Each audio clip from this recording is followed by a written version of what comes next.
and friends, we have got ourselves a superstar in the house. Oh, yeah. I'm Candace Bushnell. I'm the author of Sex and the City.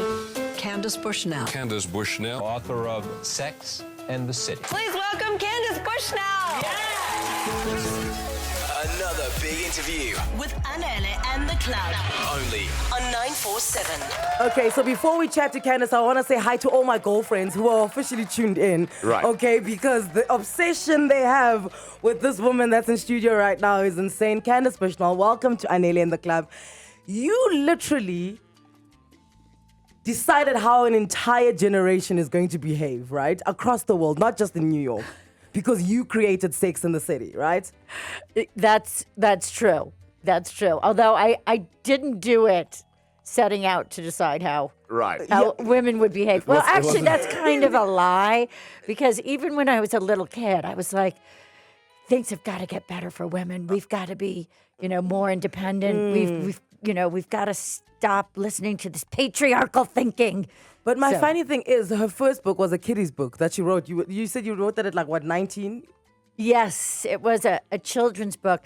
And I'd written a little children's book on spec, and then I sent it out, and a woman called me up. She was the head of the children's department at Simon & Schuster.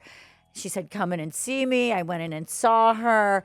And they gave me an assignment to write a book. It was supposed to be like Pat the Bunny, but it was just the bear. So I wrote it, but then they said, we're not going to publish this series after all, because I guess people wanted to pat the bunny, but they did not want to dress the bear. Right. But I got paid $1,000. That's a lot of money. Which was a lot of money, and it was probably in 1980, and I was like, I'm rich. There you go. But now, my thing that I want to know from you is, so obviously you do Sex and the City, right? And then it's this huge success. And then after that you did Lipstick Diaries, which also ended up being a TV show. Then Carrie's Diaries as well ended up being a TV show. I mean, you've got 54 Emmy nominations. So the success is all there, right?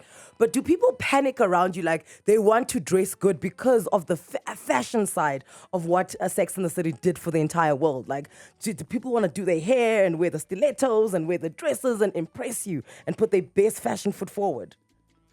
Actually, they do. Yeah. I have found that people do dress up and they put on their fancy shoes and their Manolos. And I mean, it's something that we'll probably see tomorrow when I do my show at Monte Casino. Yes. And I'm doing 2 shows, one at 3, one at 8 p.m. And a lot of women will come with their girlfriends and they'll be dressed up and they'll have the shoes and the bags. And they're reliving that era of Sex and the City. Yeah. Exactly. Well, this is the opportunity to do that. I mean, we all watch the show and we know what the woman dressed like. So this is the one opportunity. I think everyone that's coming is going to be like, let's be those ladies, Exactly. Did you ever read Sweet Valley High? I don't think so. Didn't you? Because the first type of reading that the way you write and the way you would present your content, the first time I interacted with that was with Sweet Valley High.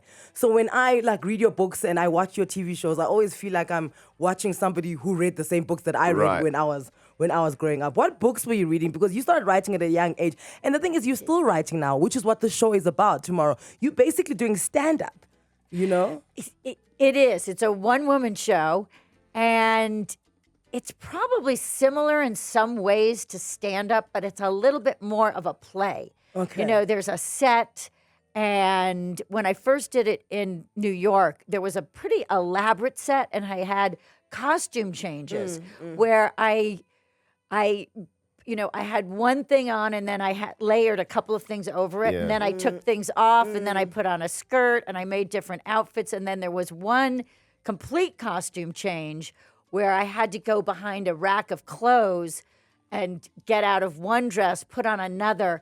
The hardest part was changing the shoes. Like, you would never think that changing the shoes is the hardest part, but that was the tricky part. And it actually took 2 dressers to help you do this. to help you change the shoes behind the screen.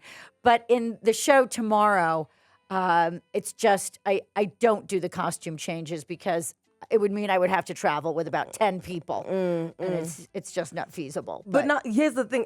But I do wear something fabulous. You though. do look nice, though, because the audience is going to be like dressed to the nines. Please don't let us down. Oh yes, I'm gonna. There will definitely be some feathers. Oh, okay. It's gonna be designer. I'm going through a feather phase. Well, feathers are so big right now. All of my dresses, my Yeah, evening they've got dresses. even the one that you wore on Monday night at the event was like yes, feathery. and then the orange one as Yes, well. Like I'm yes. I'm going through a feather phase. So I'm glad Yes. I'm on trend, darling. Yes, you are, darling. Frankie, when I said to you the author of Sex and the City is coming in and she's doing a show in South Africa, did you think that she's coming to speak about her books or to speak about the show? Did you in your mind ever think that she's putting on a one-woman show? No, that's not how I saw it. You know, and it's cool that it is because I think you get to tell your story in a way that we haven't experienced it. Because all of us, I remember when Sex and the City started on TV, it was because it was very risque. I mean, for us in South Africa, It played after 10 at It was night. like late at night. Yeah. You know, but it captivated us. A lot of things captivated me. It captivated the women in the show, the way they interact with men, the city, New York, the connection you have with the city itself, the story of becoming an author. I think it like really gripped us. And, Yes, thank you. And here's my thing is that you say that in Sex and the City, you are more like Samantha and less like Carrie, but the story is written from Carrie's point of view. Well, actually, Carrie Bradshaw is my alter ego. Okay. And that's one of the things that it's like all of these things really become super clear in the one-woman show that I'm doing tomorrow. So I tell the whole story of basically how I created Sex and the City, how hard I worked to get there, why I invented Carrie Bradshaw, and what happened to me after. And I answer the burning questions like, was there a real Mr. Big? Yes. Did you end up with Mr. Big? Do I have a shoe obsession like Carrie Bradshaw? And did I really have 3 friends like the ones on the TV show? And the answer is that I had lots and lots of girlfriends, but most of them were like Samantha. Okay, that's and what then that I means. illustrate that. So it's really fun. And we play a little game, real or not real, because everything that happens in the TV show is a little bit better or a little worse than my real life. Okay, that's so And interesting. it has a lot to do with some exciting. of the guys that Carrie dated. There's some crossovers with my real life. Okay. Which is kind of fun. But Carrie Bradshaw on TV, she definitely got it better than I did. Okay, so on the way, I like that we say we play a little game because we're going to play a little game with you about certain shows that are set in New York, much like Sex and the City. And then when you say real or not, and you're going to play this on stage, just quickly for my sake, was there really the Russian? Because I was obsessed with the Russian. Did you really hook up with the Russian painter? I went out with a ballet dancer who actually knew Baryshnikov, who danced with Baryshnikov. So that's really the connection. The connection, and then you just is heightened that- it for TV. Well, yes, and as Darren Starr said, it's an homage. Okay. But my husband, which is, again, you'll hear this story tomorrow night. He was 6'4", and he had a pretty amazing body, obviously. And he was a principal dancer with New York City Ballet. That was Mr. Big. So No. he was Mr. Bigger. Are there any pressing questions that you have personally for yourself about the entire show, Sex and the City? Like if you were a big fan of the series, this is your opportunity because she's here. There's She's sitting loopholes. right You're here. like, I don't understand that. I Yes, don't yes. understand that. Exactly. And why did you do that? So now this one-woman show of yours, could it possibly be what we've been looking for with, do you watch the latest, the next iteration of Sex and the City? What is it called? And Life Goes On. And just like that. Just like that. There yeah. you go. Do you watch that and do you enjoy it? Yes, I do. I do watch it, and I do enjoy it. I don't have anything to do with it. I'm Yes, not, I know that. I'm not involved, but I do get a credit, and I get some money, Oh, that I get a residual check, which is it's so great. I would hope so. But I do enjoy it.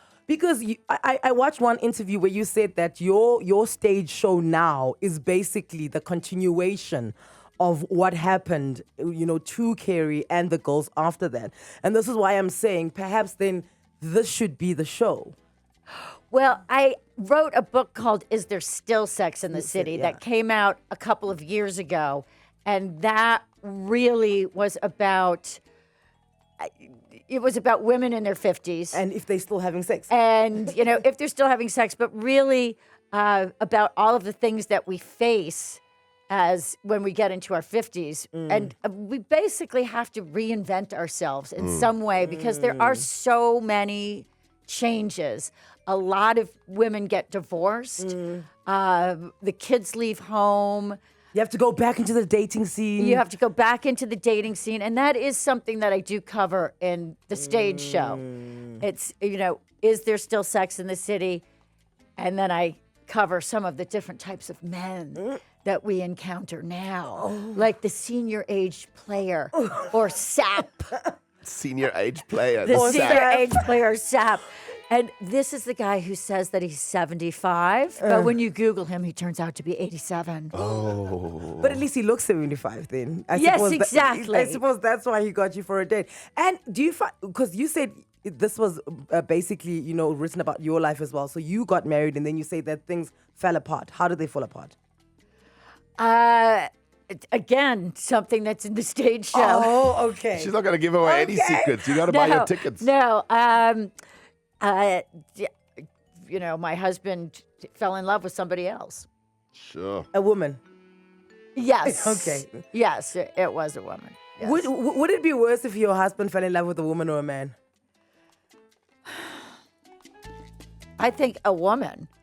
If you fell in love with a man, it would be like, oh, you know what? That's can't you. compete. I I can't can't compete. It's fine. I get it.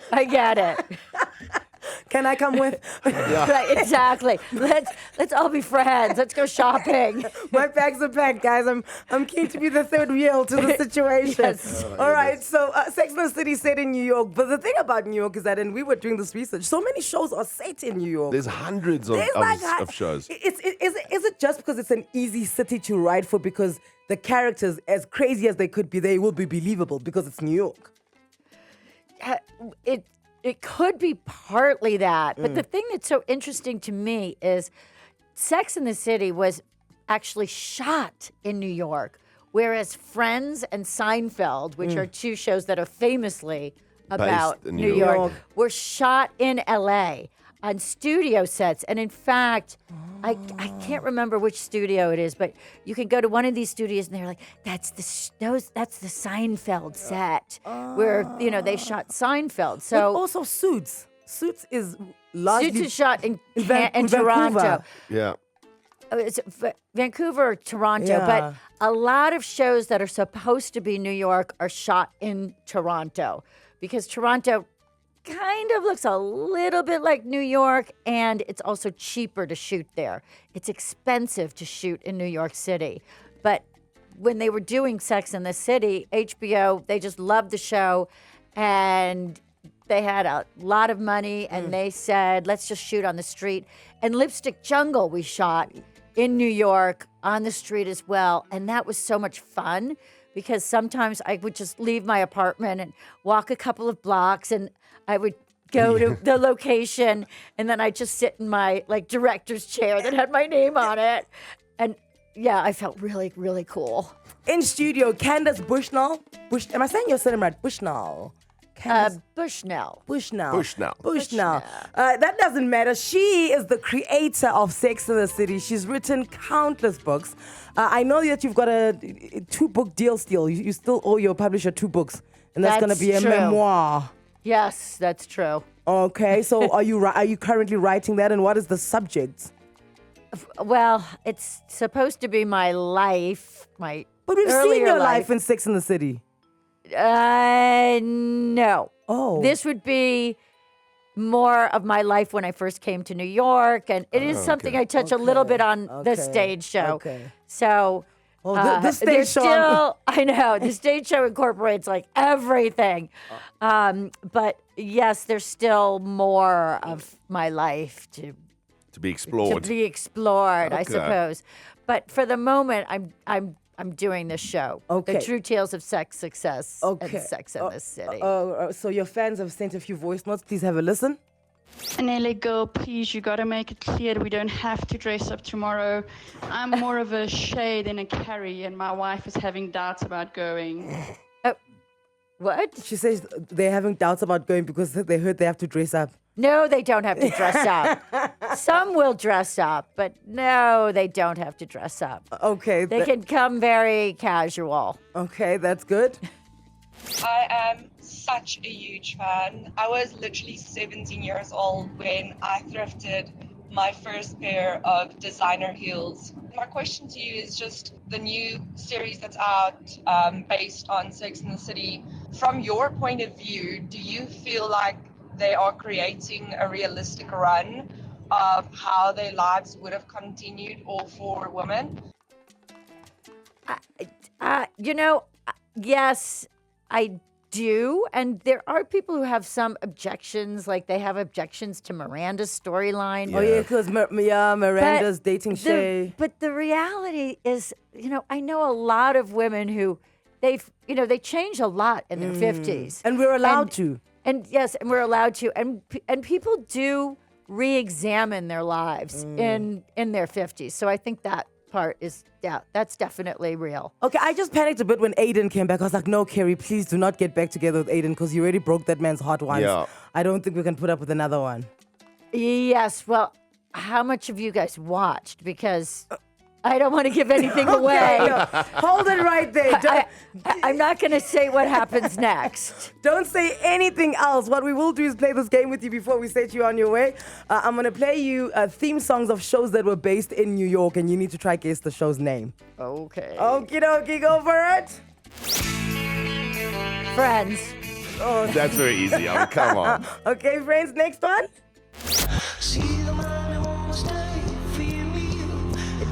This I don't know, but maybe it's Suits. It is It Suits. actually is Suits because when I heard the song, I was just like, I've never paid attention to the opening song for Suits. I've heard Yeah. it tons. It's Really? such a big song, yes. Really? Yes. So they didn't make it for Suits. It's like another No, it's a song. band, yeah. Oh, They used it. It's so okay. good. Okay, next one.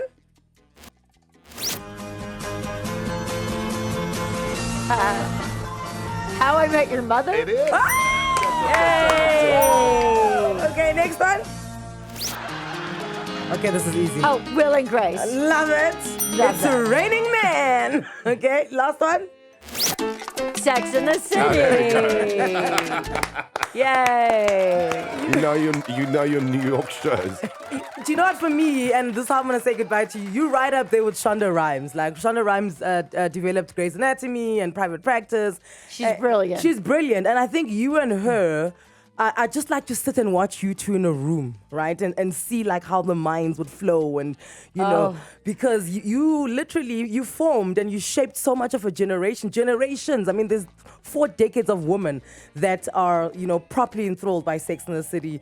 And we think we're planning our lives there. And so many shows have tried it, right? Yeah, I've tried to do a similar kind of idea, but it's never It's never the same. it. So do you realize, like, because I mean, you're very casual. You walked in here with one person, and you've got 54 Emmy nominations, 23 Golden Globe nominations. You've done all these shows, but you're very casual. Do you realize that you're a little bit of a genius?